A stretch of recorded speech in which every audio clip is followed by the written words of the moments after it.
کر رہا ہوں، اسی لیے تو اللہ نے کہا کہ صدقت رویا، تو نے اپنا خواب سچا کر دکھایا۔ اگر خواب میں ذبح کیا ہوتا، اگر خواب میں ذبح کر دیا گیا ہوتا، اللہ نے کہا نہیں، تو نے اپنا خواب سچا کر دیا، تو صدیق ہے، وَفَدَيْنَاهُ بِذِبْحٍ عَظِيمٍ، ہم نے اس کو ذبح عظیم سے۔ میں چند باتیں یہاں آپ کی خدمت عرض کرنا چاہتا ہوں۔ جن کا خواب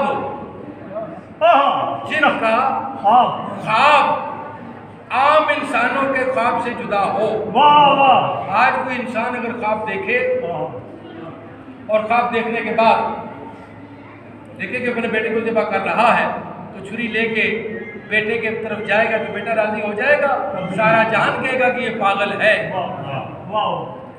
انسانوں کے خواب اور نبیوں کے خواب ایک جیسے نہیں ہوتے، جن کے خواب ایک جیسے نہیں ہوتے، خود کیسے ہو گئے؟ اب جتنا فرق عام انسانوں اور نبیوں میں ہے، خود سوچ لیجئے گا کہ ان کے لیے قربانی اتنی ہی تھی کہ انہوں نے ذبح ہونے کے لیے بیٹے کو لٹایا تھا، لیکن جو مباہلے میں گئے تھے،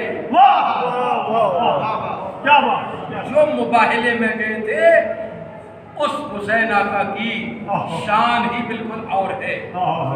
انہوں نے بیٹا ذبح ہوتے ہوئے نہیں، ایک بیٹا نہیں۔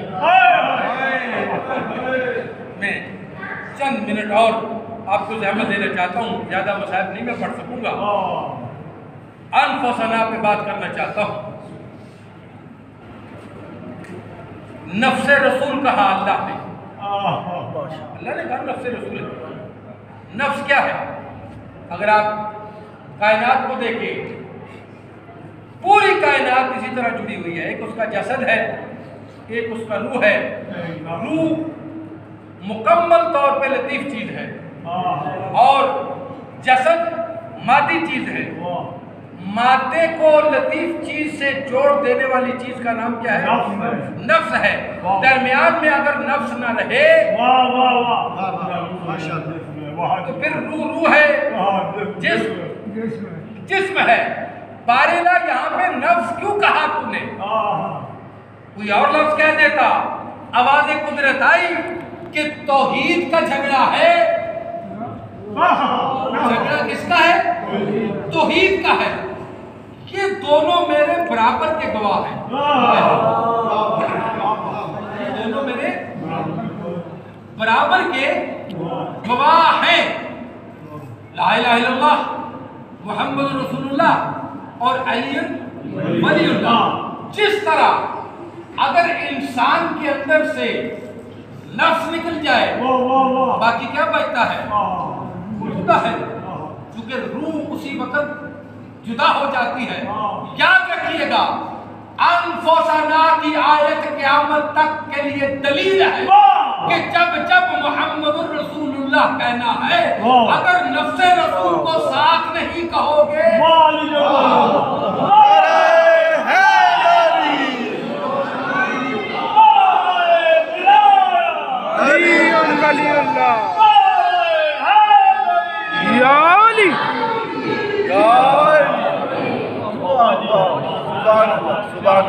جب تک نفس رسول کو جو نفس رسول کو درمیان سے نکالے گا پھر رسالت اس کے ہاتھ میں نہیں رہے گی۔ کیسے گواہ ہیں، کیسے صدیق ہیں۔ قرآن نے بڑے واضح طور پر بتا دیا کہ آج جو سچے آ رہے ہیں ان کے مقابلے میں جو بھی آئے گا اور جب بھی آئے گا، یہ ابھی کی بات نہیں ہے، قیامت تک کے لیے اصول ہے۔ ہو جاؤ ساتھ سچوں کے، اور کیسے ہونا ہے اس کے لیے اللہ نے بڑے واضح طور پہ بتا دیا کہ ہونے کے لیے آپ اپنی جان، اپنا مال، اپنی عزت اپنی آبرو، اپنی شہرت، اپنی اولاد، سب کچھ ان پہ قربان کر دیں کہ اگر ضرورت پڑے تو ان کے اوپر اپنا سب کچھ قربان کر دیں۔ یہ ہے ہو جانا، کسی کے ساتھ ہونا۔ یعنی جب کبھی آپ اپنے مثال دیکھ لیں، آپ کے دوستوں میں سے، آپ کی محفل میں جب کسی میں کوئی مشکل وقت آتا ہے تو جو ساتھ ہوتے ہیں وہ کیا کرتے ہیں؟ کہتے ہیں جب ہم ہر حد تک جائیں گے، آپ کو پیسے کی ضرورت ہے تو ہم پیسہ دیں گے، آپ کو اگر جانی مدد کی ضرورت ہے تو ہم آپ کو جان دیں گے، ہم آپ کے ساتھ ہیں۔ اب قیامت تک کے لیے اللہ نے کہا سچوں کے ساتھ ہونے کا ایک ہی طریقہ ہے کہ اگر تمہارے پاس مال ہے تو ان کی راہ میں دے کے بتاؤ،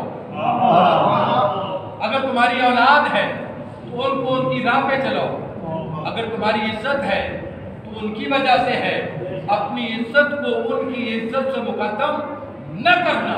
کہیں اگر بات آ جائے کہ یہ بتاؤ کہ آج سچا کون ہے، اس کے لیے اپنا مال بھی لگا دو، جان بھی لگا دو، عزت بھی لگا دو، سب کچھ لٹا دو، اور اگر کچھ نہیں کہہ سکتے اور اگر کچھ نہیں کر سکتے، بہانہ ہو سکتا ہے نا جی اولاد میرے کنٹرول میں نہیں، اللہ کہتا ہے کوئی بات نہیں، مال دے دو۔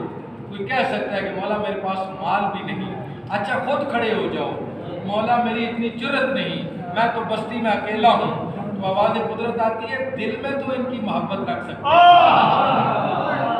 دل میں تو ان کی محبت رکھ سکتے ہو۔ جس دل میں ان سچوں کی محبت ہوگی وہ قیامت کے پرچے میں پاس ہو جائے گی۔ سرکار آخری بات کر رہا ہوں اور ممبر میں اپنے عزیز محترم کے حوالے کرنا چاہتا ہوں۔ سرکار امام صادق علیہ السلام، اللہم صلی علی محمد و آل محمد۔ داؤد ابن کثیر سرکار کا صحابی پاس بیٹھا ہے، یہ خود ہی خیال پیدا کر دیتے ہیں، بے شک داؤد ابن کثیر کہ مولا دل میں خیال آیا ہے کہ آپ سے پوچھوں آپ کا علم کتنا ہے، آپ سے یہ بات پوچھوں کہ آپ کا علم کتنا ہے۔ میرے مولا نے تبسم فرمایا کہ اس سوال کا جواب تو میں دے دوں، تیرا ظرف نہیں، تیرا ظرف اتنا نہیں۔ اب وہ کہتے ہیں میرے دل میں فوراً پھر خیال آیا۔ شکیل ہستی جی آپ کے لیے جملہ عرض ہے، یہ جو دل میں خیال آتے ہیں یہ بھی آل محمد پیدا کرتے ہیں۔ بے شک فوراً اس نے اپنا سوال بدلا اور سوال بدل کے کہتا ہے مولا یہ بتائیں کہ سمندر کی تہ کے نیچے، یہ جو سمندر ہے اس کی تہ کے نیچے کیا ہے؟ میرے مولا نے تبسم فرمایا، کہا کہ اب تم نے جو سوال کیا ہے اس کا جواب تم سمجھ جاؤ گے۔ اور پھر میرے مولا نے ارشاد فرمایا کہ یہ بتاؤ زبانی بتا دوں یا وہاں موقع دکھا دوں؟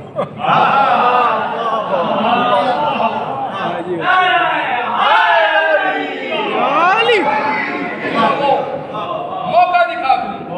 ابھی یہ بات کرنی تھی، اس نے آنکھیں بند کی، سمندر کا کنارہ تھا۔ میرے مولا نے کہا آنکھیں کھولو، آنکھیں کھولی، سمندر کا کنارہ تھا، ہر طرف سمندر ٹھاٹھے مار رہا تھا۔ اب میرے مولا نے ایک اپنا ہاتھ بلند کیا، سمندر کا پانی خشک ہونا شروع ہوا، زمین کا سارا پانی جیسے جیسے میرے مولا کا ہاتھ نیچے آتا گیا زمین کا پانی خشک ہو گیا، اور خشک ہو جانے کے بعد زمین کے نیچے سے، سمندر کی تہ سے ایک شہد سے میٹھا، دودھ سے زیادہ سفید، اور وہ نیچے سے جو ہے نا ایک شربت نیچے سے برآمد ہوا۔ دیکھ کے کہتے ہیں مولا یہ کیا ہے کہ جس کی خوشبو عجیب و غریب خوشبو ہے، میں نے زندگی میں ایسی کبھی خوشبو سونگھی نہیں ہے، ذائقہ ابھی میں نے چکھا نہیں، لیکن اس کی خوشبو سے میرے گلے تک ذائقہ جا رہا ہے، جیسے شاید ہوتا ہے، میٹھا ہوتا ہے، اور رنگ اس کا جو ہے وہ آنکھوں میں اتر رہا ہے۔ میرے مولا نے ارشاد فرمایا یاد رکھنا یہ جو کچھ ہے جب آخری زمانہ ہوگا نا، آخری زمانے میں جنگ ہی پانی پر ہوگی، آخری زمانے میں جنگ ہی پانی پر ہوگی، اور جب میرا آخری شہزادہ دنیا میں آئے گا لوگ پانی کے بوند کو ترس رہے ہوں گے، تو جس جس دل میں آل محمد کی مودت ہوگی اس کو دنیا میں میرا پہرواں یہ پانی سبحان اللہ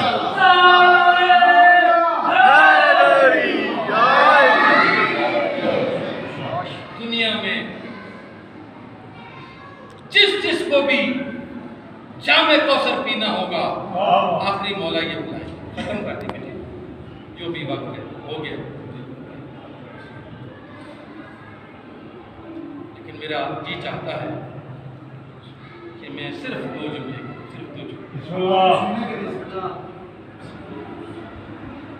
دعائی کی بات تھی نا، صدیق کی بات تھی،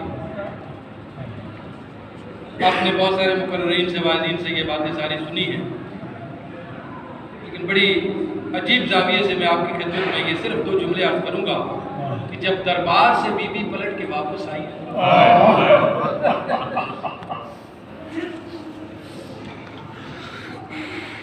ایک طرف مسجد نبوی ہے، ایک طرف روضہ رسول ہے، اندر سے بھی دروازہ تھا، بی بی جب گئی تھی تو باہر کے دروازے سے گئی تھی، جب گئی تھی تو اور شان تھی، جب واپس آئی ہے تو اور ماحول تھا۔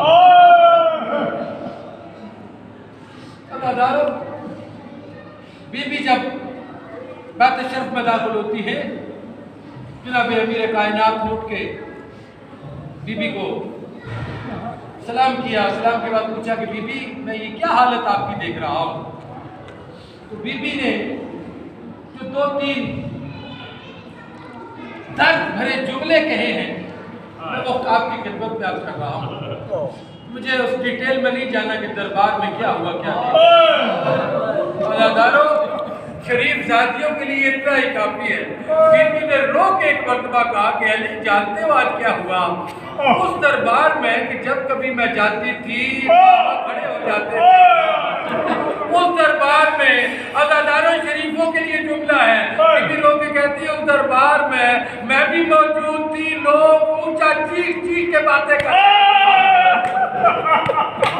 لوگ چیخ چیخ کے باتیں کر رہے ہیں، اور اس کے بعد بی بی رو کے کہتی ہے علی میں کیا بتاؤں، میں کہنا چاہتی تھی، میں بولنا چاہتی تھی، کوئی میری بات سننے کو تیار نہیں ہوتا۔ عزاداروں بی بی نے تو آ کے مولا کائنات کو یہ اپنا درد سنا دیا، بی بی آپ ذرا آ کے دربار شام میں تو دیکھیں آپ کی بیٹیوں کا کیا عالم ہے، آپ کے سر پہ بکنا تھا، بیویاں سر پر رہنا تھی، رو رو کے کہہ رہی تھی واہ جابا بیویوں کو سننا تو درکرار، ہر قاتل کو بلایا جاتا، سامنے بیویاں کھڑی تھی، کبھی علی اکبر کے قاتل کو انعام دیا جا رہا ہے، کبھی علی اصغر کے قاتل کو انعام دیا جا رہا ہے، بس یا رب العزیز